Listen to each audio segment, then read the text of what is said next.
I don't think I've played this game since 1998.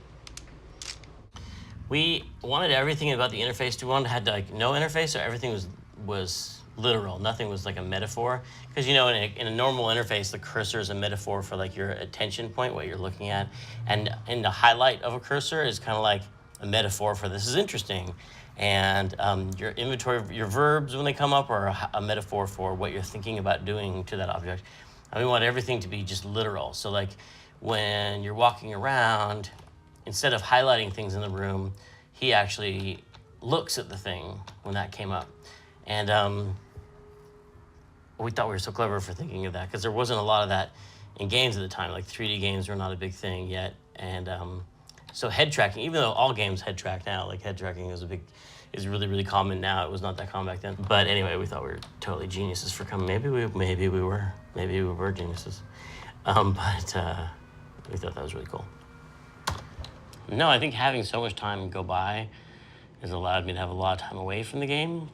And so it's very fresh to me. Like I have not spent a lot of time with those characters in that game. It's been 15 years.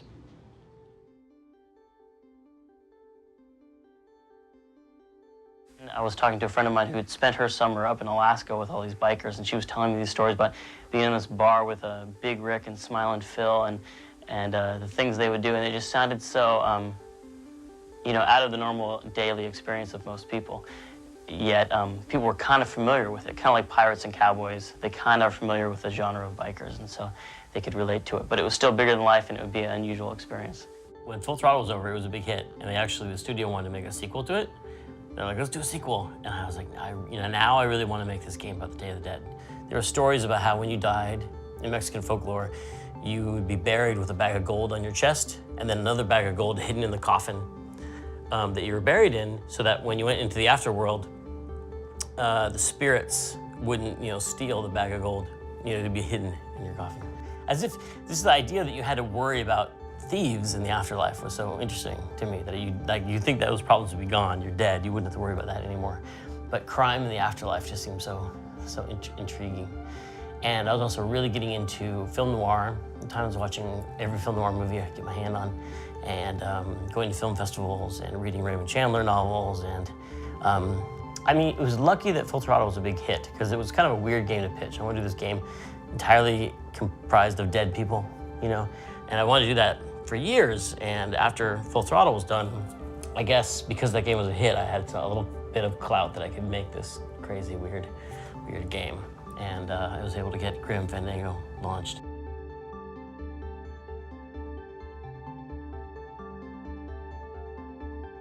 As soon as we brought these two crazy elements together, film noir and Mexican folklore, it was like one of those things that just sparked idea after idea after idea. And just whenever you hit something like that, it's so rare.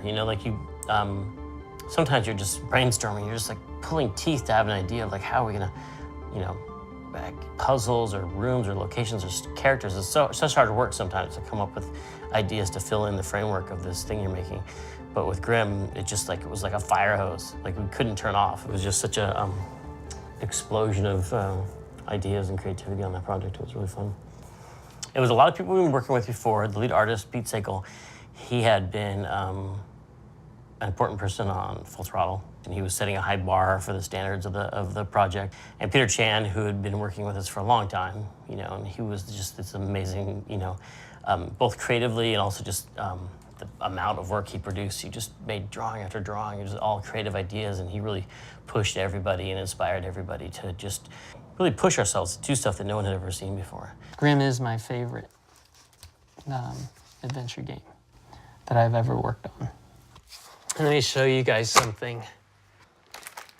These are my family photo albums of when Tim and Pete Sakel came to visit and used to do work jams on the island with me. And those are all the storyboards for GrimE Fandango. And here's me drawing. I don't remember, but Tim swears that I was drawing so fast I was shooting the little ball tips out. It was the first time I had ever worked in 3D, and so we were coming up with, putting together our first 3D art and animation team. And then bringing together like Peter McConnell and his amazing music Years before, he had once, we were working at Data Tentacle, I think, and we were talking about dream projects. I remember he said, you know, the one thing we've never really done is like a noir jazz score. I would just always really love to do that. That's one thing that sat in the back of my head, and I was like, haha, now we're finally getting a chance to do that. And I think, you know, whenever you're getting a chance to do someone's dream project, they always kind of throw themselves into it. What I did to sort of envelop the game musically was go to the classic film score model, Max Steiner, John Williams. This is the main title to Casablanca. It's a copy of the main title to Casablanca. It was a score that I studied to work on GrimE. You know, there in something like GrimE Fandango, there are sort of recognizable worlds with sort of little plums of, you know, this is sort of Central American city with a noir, you know, an Art Deco vibe to it, and this is a dock like in the Maltese Falcon. This is the bell that I used for the harbor sounds in GrimE Fandango. GrimE Fandango was definitely, you know, one of my favorite projects back in the Lucas days. And he really just threw himself into that, and he did, I think, one of the greatest soundtracks ever.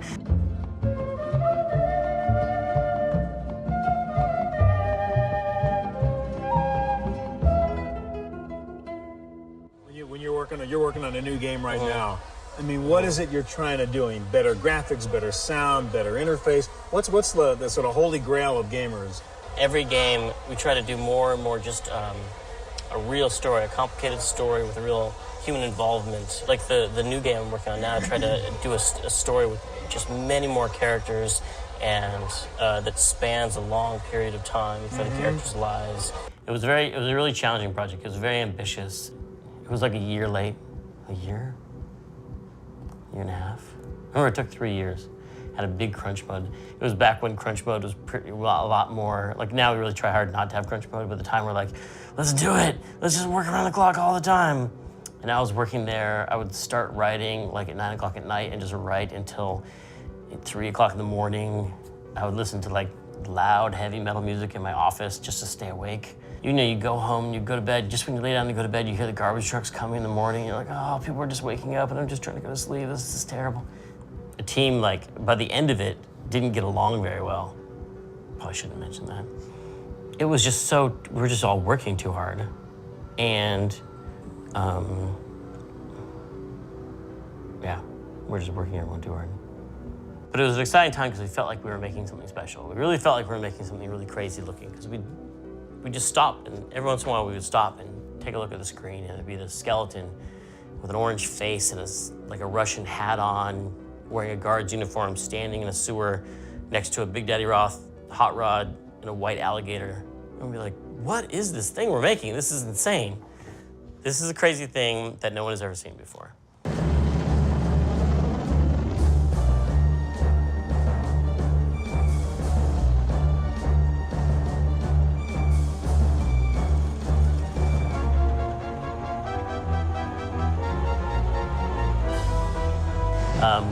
And yeah, we got to do whatever we wanted. And I think the management of LucasArts thought it was coming along really, they really liked it. And they really thought it was, you know, being done really well, and they were proud of it.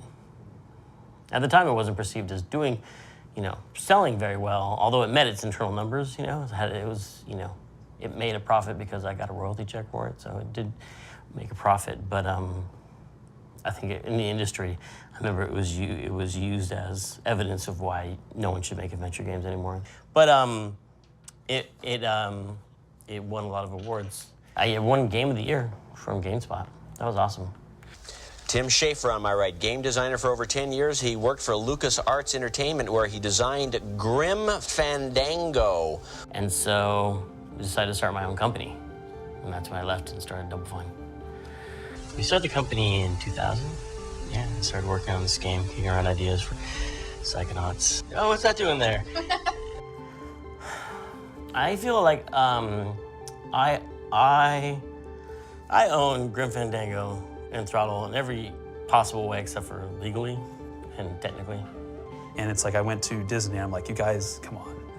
You know, there's not gonna be many strategic plans around this. They're very valuable to us, so we can make them even more valuable to you if we do something together on these. And they were very receptive to that.